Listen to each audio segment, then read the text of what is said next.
Join me as I dive into the teachings of Buddha and take on the challenge of mastering my desires for a week.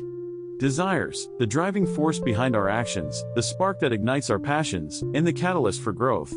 But, what if I told you that desires can also be the source of our greatest suffering? The ancient teachings of Buddha reveal a profound truth about desires, one that has the power to transform our lives. Today, we're going to explore the Buddha's wisdom on mastering desires, and how it can lead to a more fulfilling life. The pursuit of happiness is often linked to the pursuit of desires, isn't it? We believe that if we can just get that one thing, if we can just achieve that one goal, we'll finally be happy. But, the truth is, desires are endless, and no matter how much we achieve, we'll always want more. This constant striving, this relentless pursuit, can lead to a life of dissatisfaction, a life of unhappiness. So, what's the solution? How can we break free from this cycle of craving and desiring? The Buddha's teachings offer a powerful solution, one that's rooted in mindfulness, self-awareness, and a deep understanding of the human experience. By understanding the nature of desires, we can learn to master them, rather than be controlled by them. Let's face it, desires are a fundamental part of the human experience. We all have them, we all chase them, and we all suffer because of them. But, what if we could learn to navigate our desires in a way that brings us peace, rather than pain? What if we could learn to appreciate the present moment, rather than constantly striving for something more? The common struggle with desires is that they're often fueled by a sense of lack, a sense of incompleteness. We believe that we need something more, something better, something different. But, the truth is, we're already complete, just as we are. The problem is, we've been conditioned to believe otherwise, to believe that happiness lies outside of ourselves, rather than within. Desires can be addictive, and once we get a taste of what we want, we're left wanting more. This constant craving can lead to a life of dissatisfaction, a life of constant wanting. But, what if we could learn to appreciate what we already have? What if we could learn to find joy in the present moment, rather than constantly striving for something more?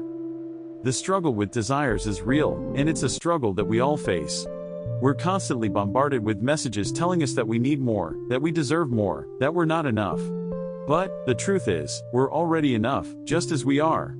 We just need to learn to appreciate ourselves, to appreciate our lives, and to appreciate the present moment. Desires can be controlling, and once we get caught up in the cycle of craving, it can be difficult to escape. We become slaves to our desires, constantly chasing the next fix, the next high. But, what if we could learn to break free from this cycle? What if we could learn to live a life of freedom, rather than a life of control? The Buddha's teachings offer a powerful solution to the problem of desires. He teaches us that desires are rooted in craving, and that craving is rooted in ignorance. We're ignorant of the true nature of reality, and we're ignorant of the true nature of ourselves. We believe that we're separate, that we're individual entities, rather than interconnected beings. The Four Noble Truths offer a powerful framework for understanding desires. They teach us that desires are the root cause of suffering, and that the cessation of desires is the key to liberation. But, this doesn't mean that we should suppress our desires, or deny them. Rather, we should learn to observe them, to understand them, and to transcend them. Craving is the root of desires, and attachment is the fuel that keeps them burning. We become attached to our desires, believing that they're the key to happiness. But, the truth is, desires are just desires, and they'll never bring us lasting happiness. Lasting happiness comes from within, from a deep understanding of ourselves and the world around us. The concept of attachment is a powerful one, and it's at the heart of the Buddha's teachings. We become attached to our desires, believing that they're a part of us, that they define us. But, the truth is, desires are just desires, and they can be let go of. We can learn to observe them, to understand them, and to transcend them. The Buddha's teachings on desires are not about suppressing them, or denying them. Rather, they're about understanding them, and learning to navigate them in a way that brings us peace.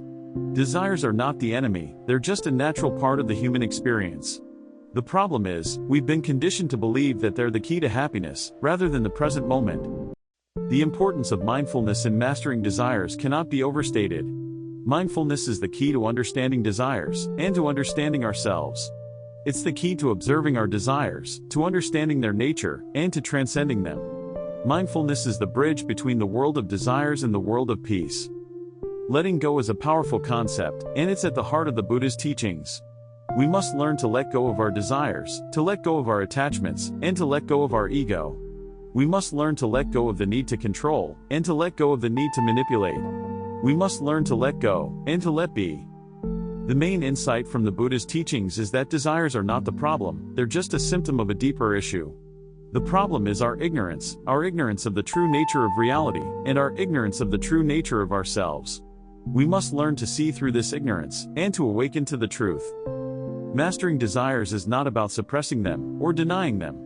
Rather, it's about understanding them, and learning to navigate them in a way that brings us peace. It's about cultivating mindfulness, self-awareness, and a deep understanding of the human experience. In conclusion, the Buddha's teachings on desires offer a powerful solution to the problem of suffering. They teach us that desires are not the enemy, but rather a natural part of the human experience. They teach us that desires can be mastered, and that they can be transcended. They teach us that true happiness lies within, and that it's available to us all. So, as we wrap up this video, I want to leave you with a question: what are your thoughts on mastering desires? Share them with me in the comments below, and don't forget to check out my next video on mindfulness practices. Thanks for watching, and I'll catch you in the next one.